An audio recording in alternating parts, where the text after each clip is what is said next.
প্রাণের যে শক্তি, এই শক্তি অফুরন্ত। এই শক্তির কাছে সকল নাশকতাকারী চক্রান্ত ভেসে গেছে, কেউ কিছু করতে পারবে না। আজকে আমার বিস্ময়কর মনে হয় যে আজকে কেন আমাদের পার্শ্ববর্তী দেশে এ ধরনের একজন পরাজিত মানুষকে সেখানে আশ্রয় দেওয়া হয়েছে। কেন যে শিশুর রক্ত পান করতে দ্বিধা করেনি, যে কিশোরের রক্ত পান করতে দ্বিধা করেনি, যে তরুণের বুকে গুলি চালাতে দ্বিধা করেনি, আজকে তাকে কেন আশ্রয় দেওয়া হচ্ছে? কেন তাকে প্রতিষ্ঠা করার জন্য নানা বয়ান তৈরি করা হচ্ছে? আজকে এই প্রশ্ন সবার মুখে মুখে, এই প্রশ্ন সবার কাছে। বাংলাদেশের হিন্দু মুসলমান বৌদ্ধ খ্রিস্টান একযোগে আমরা ৭১ সালে লড়াই করেছি না? আমরা পাকিস্তান হানাদার বাহিনীকে প্রতিহত করেছি। তো অন্য কোন হানাদার বাহিনী যদি আসে, তাহলে এদেশের জনগণ হিন্দু মুসলমান বৌদ্ধ খ্রিস্টান সাঁওতাল ভীম চাকমা মারমা সবাই একযোগে সেটা প্রতিহত করবে। এটা আমাদের অঙ্গীকার, এটা বাংলাদেশের মানুষের অঙ্গীকার। বাংলাদেশ তৈরি হয়েছে কে মুসলমান কে হিন্দু এই পরিচয় নয়। বাংলাদেশ তৈরি হয়েছে এই সীমানার মধ্যে যে জনগোষ্ঠী বাস করে তার ধর্মীয় পরিচয় যাই হোক, সে মুসলমান হোক, হিন্দু হোক, বৌদ্ধ হোক, খ্রিস্টান হোক, সে তার দেশকে ভালোবাসে, দেশের মানচিত্রকে ভালোবাসে, দেশের প্রতিটি জনগোষ্ঠীকে ভালোবাসে। এই ভালোবাসায় উদ্বুদ্ধ হয়ে কেউ যদি বাংলাদেশকে নয়া উপনিবেশ বানাতে চায়, দিল্লি এবং দিল্লির যারা তাবেদারি করেছে দেশের পরাজিত শক্তি, তারা যদি নয়া উপনিবেশ বানাতে চায়, এদেশে হিন্দু মুসলমান সবাই একযোগে সেটি প্রতিহত করবে। এটা কি কোনো উপনিবেশ বানাতে দেবে না।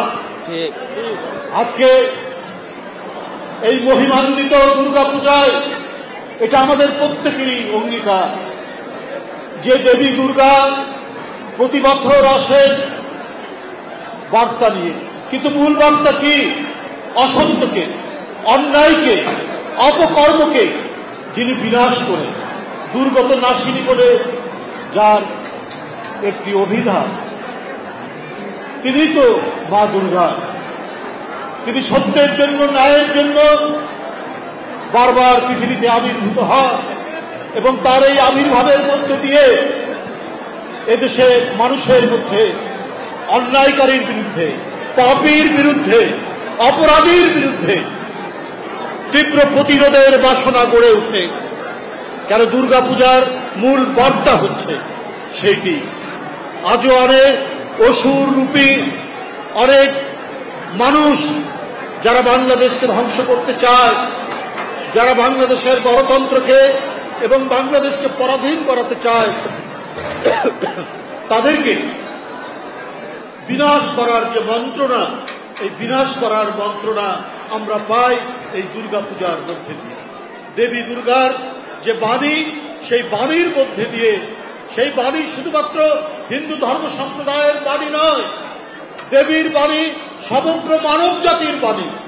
দেবীর বাণী বাংলাদেশের প্রতিটি জনগোষ্ঠীর বাণী। আমরা সেই বাণীতে প্রত্যেকেই আমরা উদ্বুদ্ধ এবং সেই জন্যই বাংলাদেশকে কোন শক্তির আমরা উপনিবেশ বানাতে দেব না।